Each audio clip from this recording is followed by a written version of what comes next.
as you begin to realize that you live in a universe that is vibrationally oriented, that it is all about vibration, and that your emotions are telling you about the relationship you have between all that you've become and what you are allowing right now.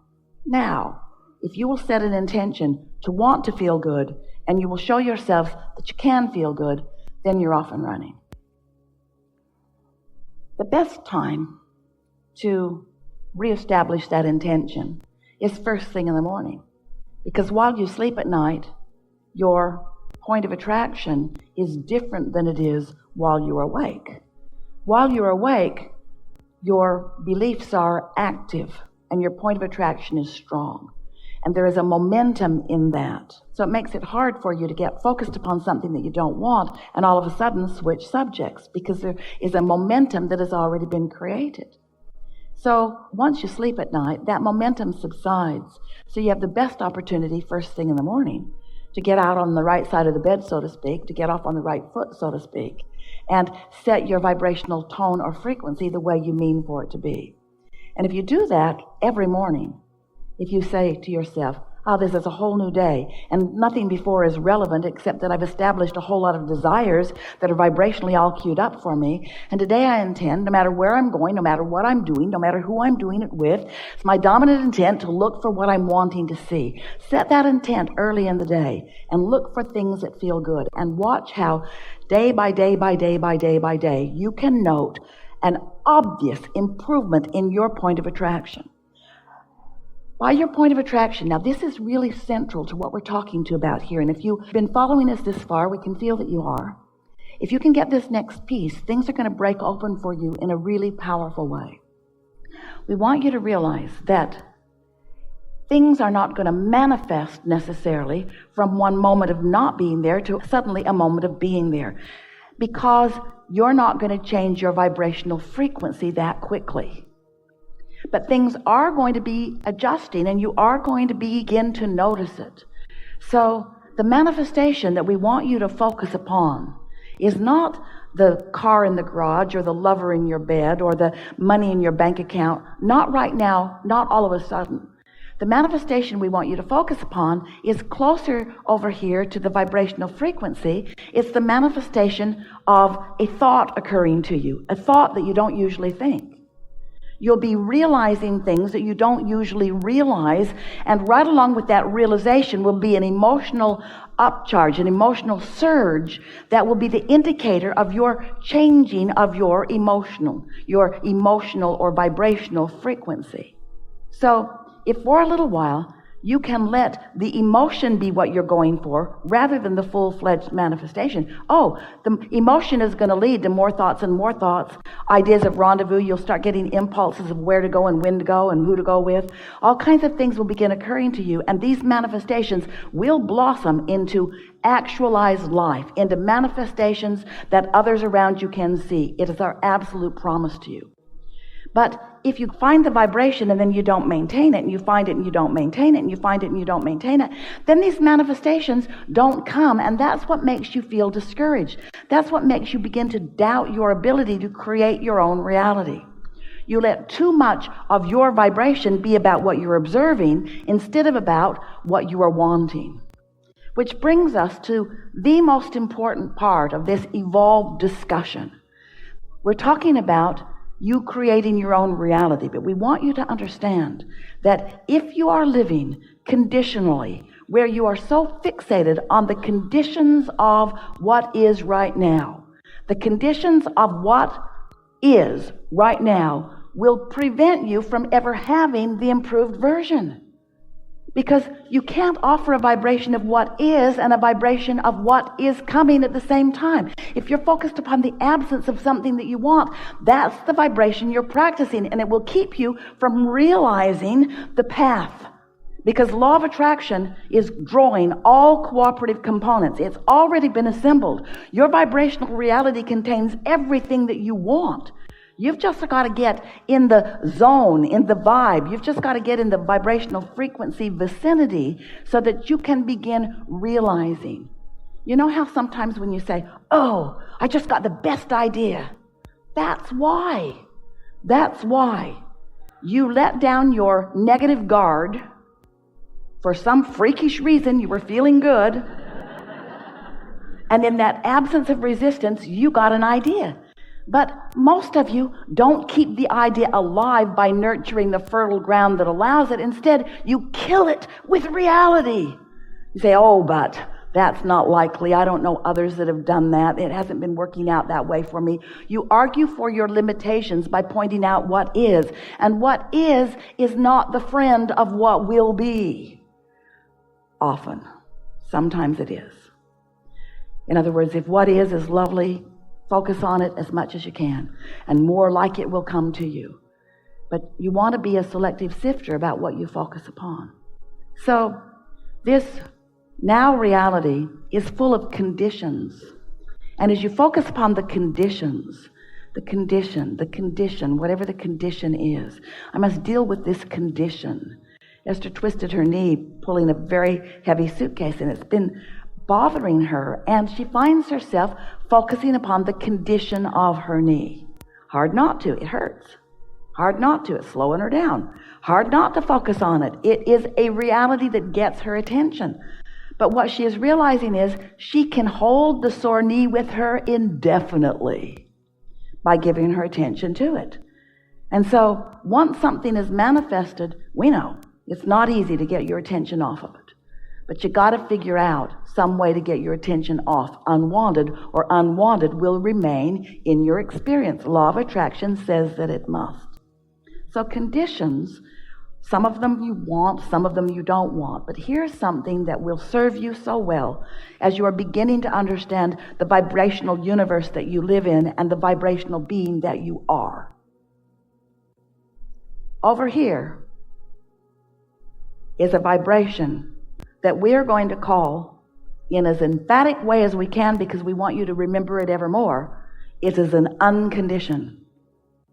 It's an unconditioned. This vibrational reality is an unconditioned. And as you allow yourself to focus in a way that allows this non-physical vortex and your source energy who is projecting thoughts to you about the path to what you want. Hear this. Your inner being knows where you stand in relationship to everything you want. Doesn't that please you? Your inner being knows where it is and is calling you to it. But you got to be in the vicinity in order to hear the impulses. So if you will just for a little while decide that rather than trying to change the condition so that you can feel better, instead you will ignore the condition and find some way to feel better, which will then cause the condition to change. Can you hear the difference? It is essential to deliberate creation. Focusing upon an unwanted condition sets a vibration that holds it in place. But being unconditional means using your willpower, that's the only way we would use willpower, to focus on something that feels better. There could be 10 subjects in your life that are important to you.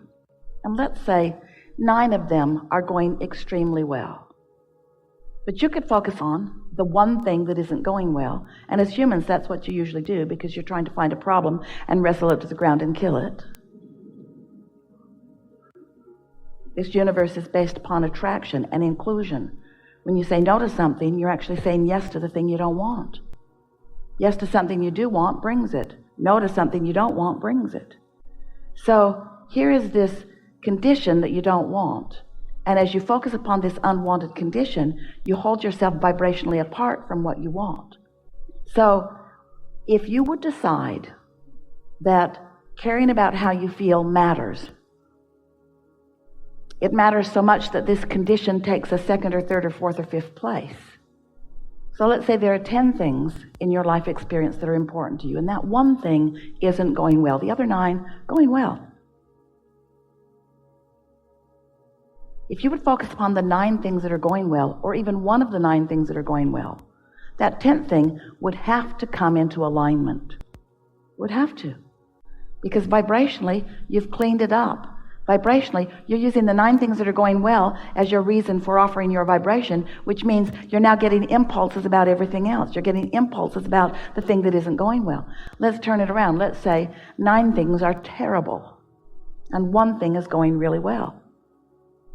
And as you focus upon those 9 things, you feel awful. But as you focus upon the one thing that's going well, you feel better.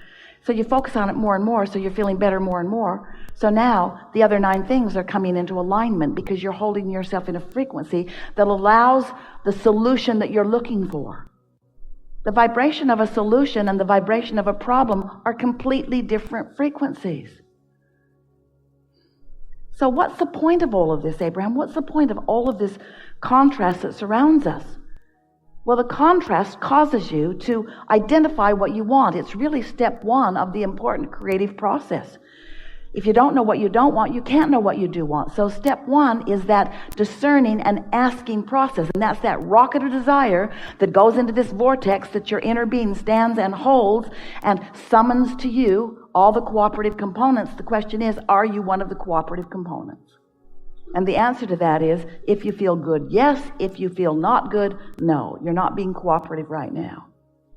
So step 1 is you ask. Step 2 is Source stands there with all that you've become and summons by law of attraction to you. So the path lights up for you. The path of least resistance is very, very bright. Your inner being knows right where all of the steps are. Not just the most direct steps, but the steps that will bring you the most pleasure along the way. And hear this, more important, the most logical step that you will be able to find. So when we talk about the path of least resistance, we want you to understand you are the one who's throwing the resistance on the path. But it's okay. Your inner being still keeps calling you. And the more you get into this place where you are realizing the revelation that is being offered to you, the more that path of least resistance will clear up until in time there won't be resistance that you're tripping over. Ease and flow and fun and full and fast and life. That's how you're supposed to feel, you see. So step 1 is life causes you to ask. Step 2 is Source gathers it all up, holds the frequency of it, and calls you to it constantly. When you ask, it is given. That'd make a really good book. Oh, yeah. But the third step is what we're talking about with you. That is, you got to find the frequency. You got to practice to find it, which means you got to care about how you feel. You got to find the frequency that puts you in that place of realizing, and then you're off and running. There are no limits for you. There is nothing that you cannot be or do or have. If this time-space reality has the wherewithal to inspire within you the desire, this time-space reality has the wherewithal to deliver the full manifested goods. So what we're really talking about is you finding some way to be happy in the interim between the vibrational reality and the fully manifested reality. And don't misunderstand us. Sometimes you do. Sometimes you think, oh yeah, Abraham just wants us to get happy so we don't notice the things that aren't working out for us. But that cannot be, because when you get happy, the things that you want cannot be avoided by you. They have to come, and you will realize them.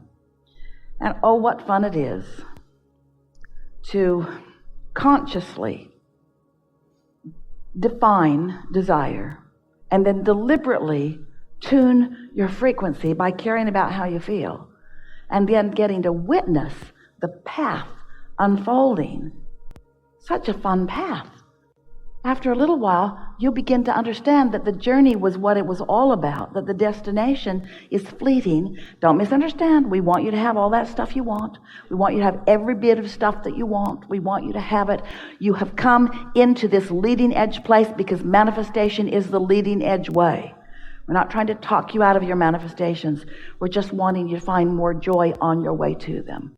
And so often, the things you want beat you up because you don't have them, and then you feel some sort of discouragement or blame about why you don't.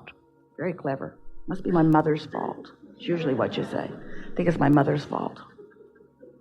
Should have been different early on, and I would have had a much better go of it. We say, your emotions are here and now. You have control of them here and now. Stop dredging up that old stuff that doesn't apply anymore. All of your power is here and now. Time for you to cash in your vibrational currency.